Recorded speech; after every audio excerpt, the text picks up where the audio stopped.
Hello everyone, today is August 28th, 2021. I'm with the Anti-University of Florida Samuel Hickory's program, and today I'm with, me for your names please. My name is Bernice Roundtree. Carmelita Jones. And I guess we're just here to discuss about the tragedy and the victim that happened here. May you say his name? Charles Roundtree, my son. Sean. Charles Roundtree, my grandson. Okay. May you just explain like who he was and how was he, in your family and community? Charles was my third son. He was a character. He loved being around family and being with everybody.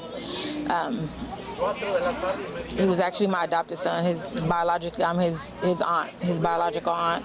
His biological father is my brother. I adopted him when he was 3 years old, and he's been I raised him until he was he was killed. Okay. How old was he? He was 18 when he was killed. Oh, okay. I guess you can explain more about the incident and situation that happened. He was killed on October 17th of 2018. This October makes 3 years.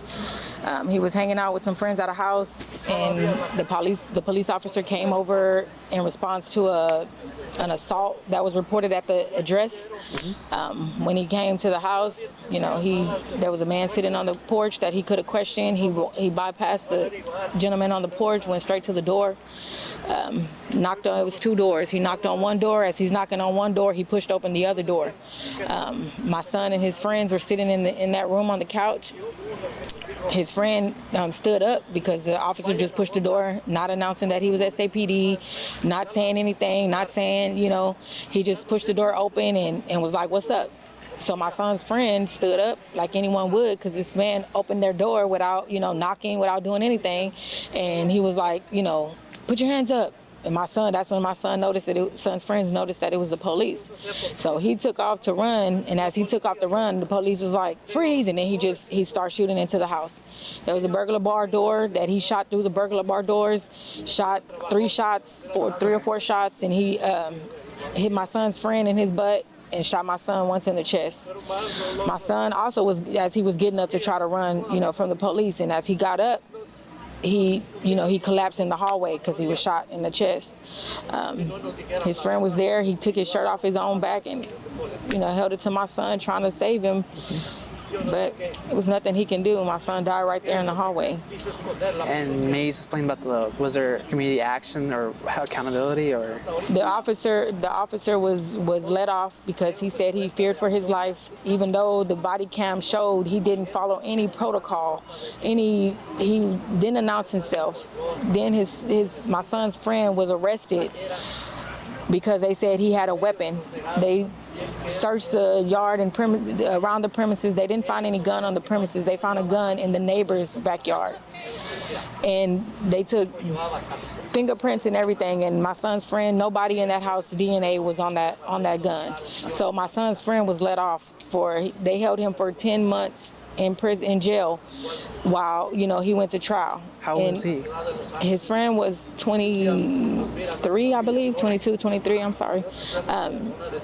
And like I said, they let him, after 10 months, he was freed. He was found not guilty because they didn't have any evidence that was my son's friend's gun. And still, this officer is still working on the force. He still works for SAPD. He's still living his life as a free man when he should be behind bars for murder. What was the authority department and the name of the officer? It was SAPD, San Antonio Police Department, and his name was Steve Casanova. Okay. And was there any action to take forward as a community or We protested and we were out. We went to Austin. We signed bills, we're doing everything we can. I mean,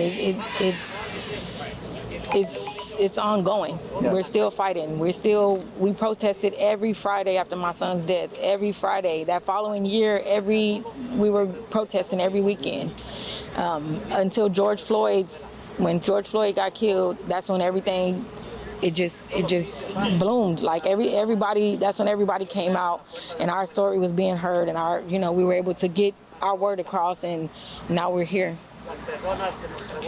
Wow, it's very unfortunate to hear. Is there any last moments you want to say, last thoughts, or just want your voice to be heard? I just want our voice to be heard. We're gonna continue to fight. I mean, no family should have to bury their child, bury their loved one because of somebody that's supposed to protect them. This is happening way too often, and it needs to stop. And the only way it's going to stop is if we keep fighting. We can't give up, and we're not going to give up. Wow. May you explain, say his name one more time? I'm sorry? Will you say his name one more time? Charles Roundtree. That's for Charles Roundtree. Thank you very much. I really appreciate the interview you guys gave us, and thank you so much.